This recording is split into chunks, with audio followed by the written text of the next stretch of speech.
नमस्कार दोस्तों, केमिस्ट्री साला चैनल में आपका स्वागत है। आज का मेरा यह video P block elements part 18 and subtopic is physical properties of group 17। Physical properties of group 17, कुछ प्रॉपर्टीज छूट गए हैं वो मैं मेंशन करता हूँ इसमें। So first one is metallic character. Metallic character तो फ्रेंड्स, जैसा जनरल ट्रेंड्स है, metallic character increases down the group, तो वही होगा metallic character increases down the group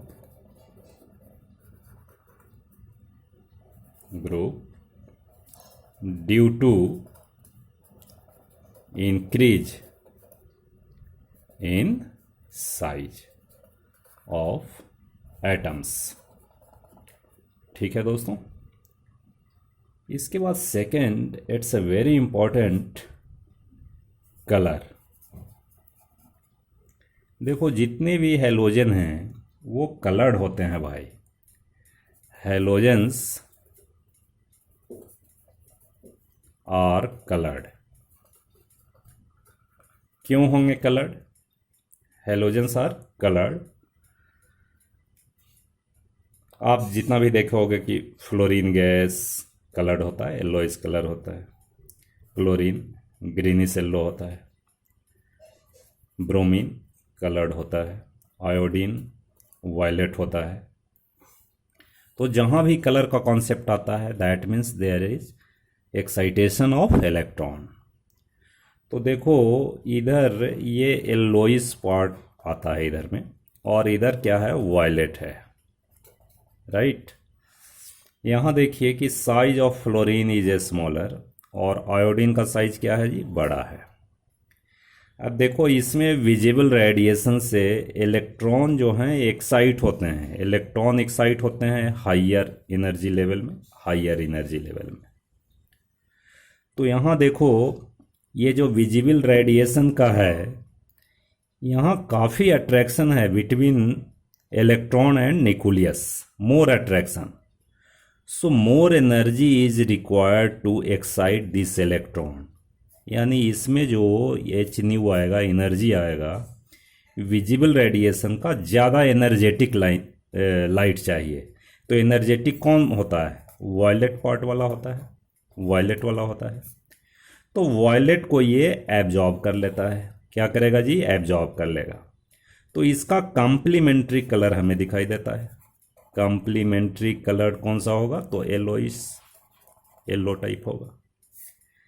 तो इधर का पार्ट जो है येलो होता है, ग्रीनिश येलो, इस तरह से बढ़ते जाता है। अब आयोडीन देखो, आयोडीन का साइज बड़ा है, तो इलेक्ट्रॉन और न्यूक्लियस के बीच अट्रैक्शन कम होगा। सो इसमें जो एनर्जी एच न्यू लगती है विजिबल रेडिएशन का, वो लेस एनर्जेटिक से भी होगा। यानी येलोइश पार्ट वाले को ये क्या करेगा भाई? एब्जॉर्ब करेगा। ये क्या करेगा? एब्जॉर्ब करेगा। तो इसका complementary colour, complementary colour violet, violet ये दिखाई पड़ता है। आई बात समझ? तो इस तरह से हम कलर कॉम्बिनेशन को समझते हैं कि भाई इधर येलो क्यों होता है, इधर वायलेट क्यों होता है। तो ये साइज पर ही डिपेंड करता है। तो हम समझते हैं, बात आपको समझ आ गई होगी। और इसको अगर लिखना है तो इसमें लिख देंगे कि in halogens there is, in halogen there is excitation of electrons outer takes place, and hence they appears colored. ठीक है दोस्तों, आई बात समझ। अब नेक्स्ट वन इज, हम बात करें एमपीबीपी की, एमपी एंड बीपी। तो फ्रेंड्स जैसे ही नीचे जाओगे तो वैंडरवाल फोर्स ऑफ अट्रैक्शन क्या होएगा भाई, बढ़ेगा, है ना। जैसे F2, Cl2, Br2, I2 की ऐसे बात करें तो वैंडरवाल फोर्स ऑफ अट्रैक्शन बढ़ेगा भाई, बढ़ेगा ना। तो F2 के बीच जो इंटरेक्शन है वो बढ़ेगा। तो MP BP क्या होएगा भाई, MP and BP increases down the group, increases down the group, down the group as size increases, hence van der Waal force of attraction increases। अब देखिए फ्लोरीन क्या होता है, F2 क्या है, गैस है। Cl2 क्या है, ये भी गैस है भाई। Br2 क्या है, ये लिक्विड है, नॉन मेटल में अकेला लिक्विड ये है भाई। और I2 क्या है, सॉलिड है। तो ये बात समझ सकते हो कि it is explained on the basis of intermolecular force of attraction. ठीक है दोस्तों। अब इसमें नेक्स्ट वन, हम बॉन्ड लेंथ की बात करें। Bond length and bond dissociation enthalpy. Bond dissociation enthalpy. ठीक है दोस्तों। तो बॉन्ड लेंथ आप समझिए इसको, बॉन्ड लेंथ, ठीक है। यानी F और F के बीच जो बॉन्ड होगा वो छोटा होगा चूंकि साइज छोटा है। Cl के बीच बॉन्ड बड़ा होगा। Br और Br के बीच बॉन्ड और बड़ा होगा। I और I के बीच बॉन्ड और बड़ा होगा।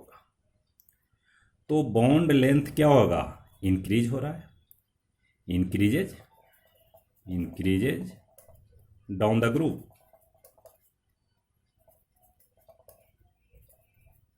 क्या, बॉन्ड लेंथ, बॉन्ड लेंथ। अब देखो बॉन्ड डिसोसिएशन एंथैल्पी क्या होएगा भाई, तो बॉन्ड लेंथ बड़ा होगा तो बॉन्ड डिसोसिएशन एंथैल्पी कम होगा। तो होना तो यही चाहिए कि बॉन्ड डिसोसिएशन एंथैल्पी डिक्रीज होना चाहिए। नहीं, ऐसा एरो करें तो हम लिखें कि bond dissociation enthalpy decreases down the group, down the group. ये होना चाहिए, लेकिन कुछ लोचा है भाई इसमें।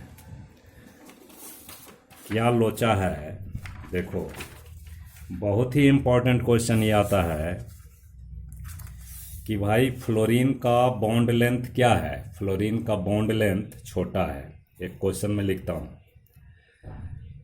द बॉन्ड लेंथ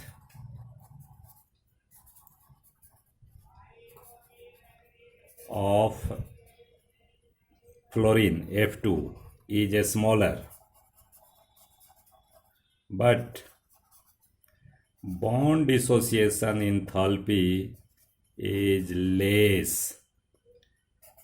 than, हम Cl2 की बात कर दें तो Cl2 लिख दो।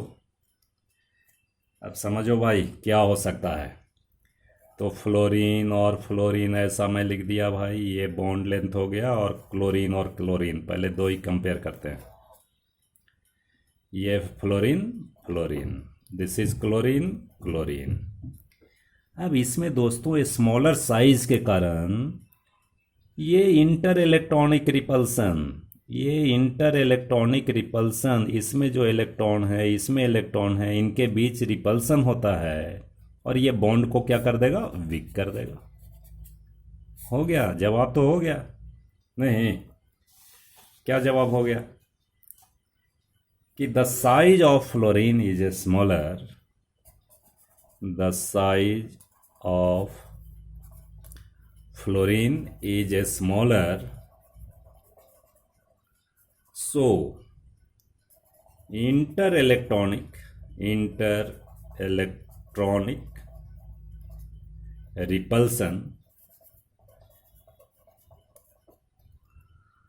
repulsion weakens the bond between F atoms. So bond dissociation enthalpy of F2 is less than Cl2. ठीक है दोस्तों, तो इस तरह से है। अगर ऑर्डर जाइएगा तो ऑर्डर में सबसे ज़्यादा Cl2 का है, उसके बाद Br2 का है, उसके बाद सॉरी ऐसा लिख रहे हैं, ज़्यादा थोड़ा गलत हो गया, Cl2 का ज़्यादा होगा, उसके बाद Br2 का कम होगा, उसके बाद F2 है, उसके बाद I2 है। इस तरह का ऑर्डर आपको मिलेगा। ठीक है भाई, तो रीजन हम समझते हैं कि आपको बात समझ आ गई होगी। ठीक है, इसके बाद नेक्स्ट प्रॉपर्टी देखते हैं, ऑक्सीडाइजिंग प्रॉपर्टी। तो फ्रेंड्स, आपको जानना है कि हैलोजेंस जो हैं, number 1 halogens are oxidising agent.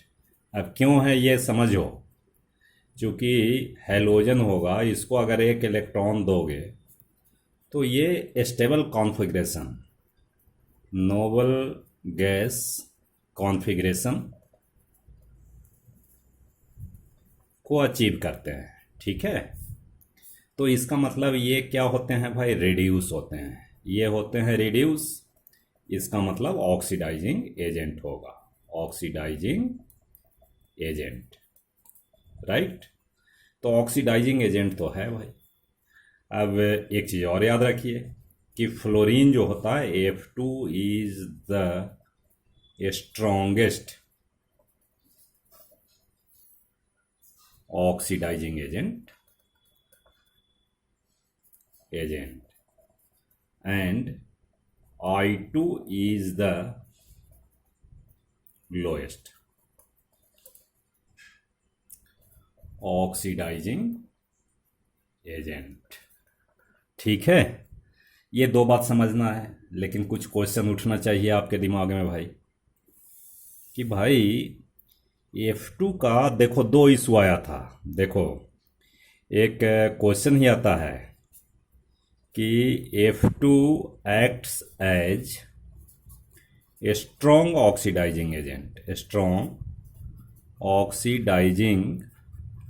Agent, but it has less negative electron gain enthalpy,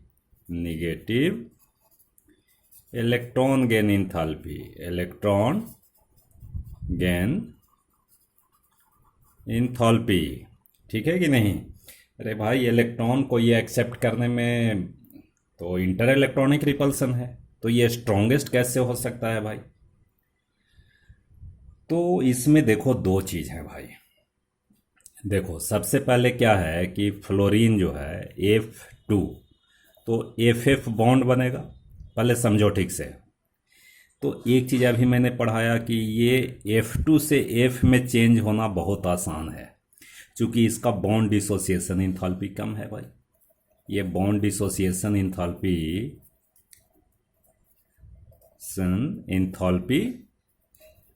less है। तो पहला काम तो है कि ये बॉन्ड जल्दी से ब्रेक होता है। क्यों होता है, इसके पहले मैं बताया, इंटर इलेक्ट्रॉनिक रिपल्सन। तो ये F एटम में चेंज होगा बड़ा आसानी से। और दूसरी बात है कि अब भाई इलेक्ट्रॉन को गेन करना है, तो second factor is your hydration enthalpy. देखो बच्चों, हमेशा याद रखना है कि hydration enthalpy depends on size. ये साइज पर डिपेंड करता है जी। जितना छोटा साइज होगा, जितना स्मॉलर साइज होगा, उतना ही हाइड्रेशन इंथैल्पी ज़्यादा होगा। as size is smaller, hydration enthalpy is more, ज़्यादा होता है। हाइड्रेशन इंथैल्पी का मतलब है कि मान लीजिए कि फ्लोरीन के साथ अगर वाटर बॉन्ड बना दिया, ये बॉन्ड बना दिया, तो इसी को बोलते हैं हाइड्रेशन इंथैल्पी। ठीक है जी। अब ये जो हाइड्रेशन इंथैल्पी है F2 की, फ्लोरीन की, ये ज़्यादा होता है। अब ये एनर्जी कहाँ यूज होगा? ये डेल्टा H हाइड्रेशन जो है, हाइड्रेशन ये कंपनसेट करता है, compensate to release electron from other species that goes to oxidation, right. तो ये हाइड्रेशन इंथैल्पी ज़्यादा होता है और बॉन्ड डिसोसिएशन इंथैल्पी कम होता है, इसलिए ये oxidising agent, powerful oxidising agent है। सो दो इशू लिखना है कि इन F2 the bond dissociation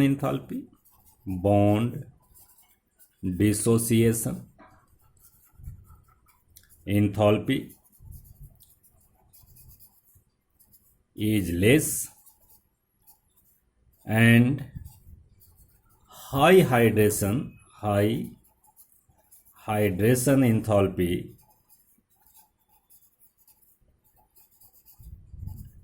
makes the fluorine as a powerful oxidizing agent,